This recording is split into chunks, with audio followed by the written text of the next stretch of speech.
All right, let's have this last question. It's from John System, who asks, Glenn, did you see the Tucker interview with Sam Altman? It slipped by this week for obvious reasons, but I wanted to know what you thought. He gave some pretty robotic answers.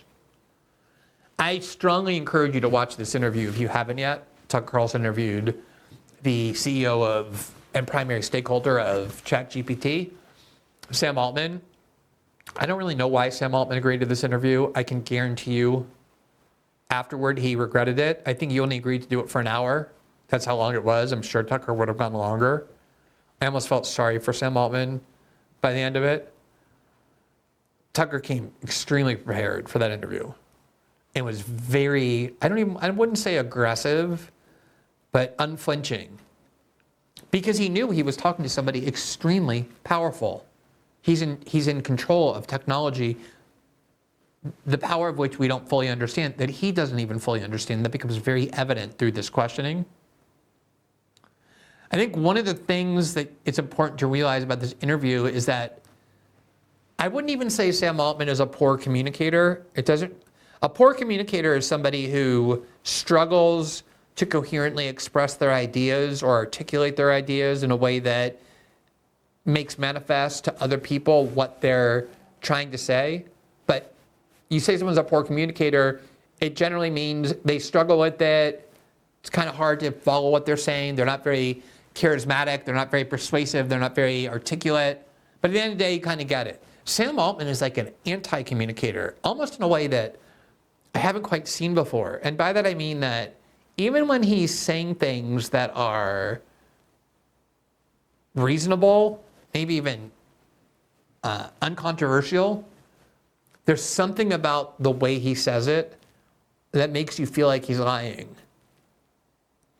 And I can't put my finger on it exactly, but in this very intangible way, independent of what he said, you walk away, very kind of alarmed that this is the person who's shaping what is likely to become some of the most transformative technology in decades, probably at least since the advent of the internet, which is the advent of artificial intelligence and the ability to put it into robots and all the things that are coming. And what I found so disturbing was you could tell Tucker is very concerned about artificial intelligence. I think Tucker is very kind of wary of anything that will replace God and humanity. And you could easily see how AI could become like a god, even though it's controlled by humans, at least for now. And there are a lot of obvious ethical conflicts that have to be grappled with if you're going to unleash a technology like this on the world. One of the examples Tucker was using was, what happens if somebody comes and says, I want to commit suicide? This relates to what we were talking about earlier. And basically Sam Altman said, well, if somebody comes and says they want to commit suicide and they ask how much Advil do I need to take or how much of this medication do I need to take, we will recommend that they call a suicide hotline. We won't, teach them how to commit suicide. But then Tucker said, well, what if they're in a country where suicide, state-assisted suicide or medicine, doctor-assisted suicide is legal, euthanasia, like in Canada, the Netherlands, I believe Spain, a couple countries in Latin America. And there, it's legal. So they say, hey, I'm terminally ill, I'm in a lot of pain, and I know euthanasia is legal in my country. How do I go about doing it? Does ChatGPT then direct them on how to kill themselves, how to get on the path of suicide? And Sam Altman, it seems like he never thought about the question before, and he's basically said, yeah, I guess in countries where it's legal, we probably should tell them where to go. So now you're encouraging them, or at least teaching them or enabling them how to commit suicide. And there have been cases where people committed suicide as a result of the way they connected to ChatGPT or things ChatGPT has said to them. And it was just remarkable on every one of these issues where Tucker was kind of asking, how are you deciding, what the moral framework is? Where does this moral framework come from? Who creates the moral framework?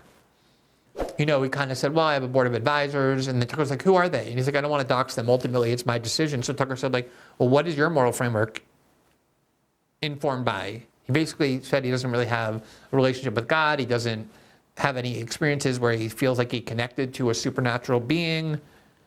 And he ultimately said, well, I'm Jewish. I am an American citizen. And ultimately, that shapes my morality. But all these answers were just very poorly thought through. And Tucker also quite aggressively, I guess I would say assertively, confronted him about this OpenAI ChatGPT employee who became a whistleblower. He quit the company and he denounced the company for basically criminality, for stealing people's copyrighted material without compensation or consent. And then before he really could testify or present evidence, he was found dead in his apartment, and the police concluded that he had committed suicide. Tucker, having interviewed his mother, who insists that he was murdered and believes Sam Altman ordered the murder. Tucker is insistent that this was not a suicide, that every bit of evidence suggests it was an actual murder. It was very uncomfortable. Sam Altman kept saying, it seems like you're accusing me of committing murder. So it's worth watching for that too, how that's handled and how Sam Altman kind of deals with it. But I think the more important, broader questions are the ones about who controls AI and for what purposes, and who decides what the things are that AI will do or won't do. And it's only going to get more powerful and more powerful and more powerful. And even if you believe it's just computational probabilities of words, it's still already infinitely smarter about just about everything than any human being you know. I'm not saying that if it talks about brain surgery, that it's necessarily smarter than a brain surgeon, although it would probably cite facts and resources and more easily than any one surgeon could. But as a repository for knowledge about everything, there's no one who could compete with ChatGPT or other similar AI models. And therefore, whoever controls that is only going to get smarter and smarter and smarter. And who knows when it crosses the line, or if it does cross the line, where it has agency or autonomy or something resembling humanity, what the impact is going to be. It's being unleashed on the world without any real debate or consideration. And if you don't believe that, watch the Tucker interview with Sam Altman, where he's not only unable to answer difficult questions, but utterly unable to answer even the most basic ones, as though it is of no concern to him, which is what I believe. I believe that they are interested in monetizing this. He became a billionaire from this technology. They want to spread it all over the world. They're figuring out how to compete with China. They don't care at all about the ethical constraints or the ethical dangers that this technology raises. And that's why I think it ultimately is up to society to debate it, to understand it, and to pass legislation governing how it can function. And it's a very complex technology. I don't think people have essentially nobody in Congress has the ability to do that. Of course, it's an industry filled with billions of dollars in Silicon Valley. They're paying off Washington not to care and to look the other way. And if you kind of get a vague feeling about why AI might be scary or disturbing, but haven't quite articulated it yet, I would really recommend this interview. Thanks for watching this clip from System Update, our live show that airs every Monday through Friday at 7 p.m. Eastern, exclusively on Rumble. You can catch the full nightly shows live or view the backlog of episodes for free on our Rumble page. You can also find full episodes the morning after they air across all major podcasting platforms, including Spotify and Apple. All the information you need is linked below. We hope to see you there.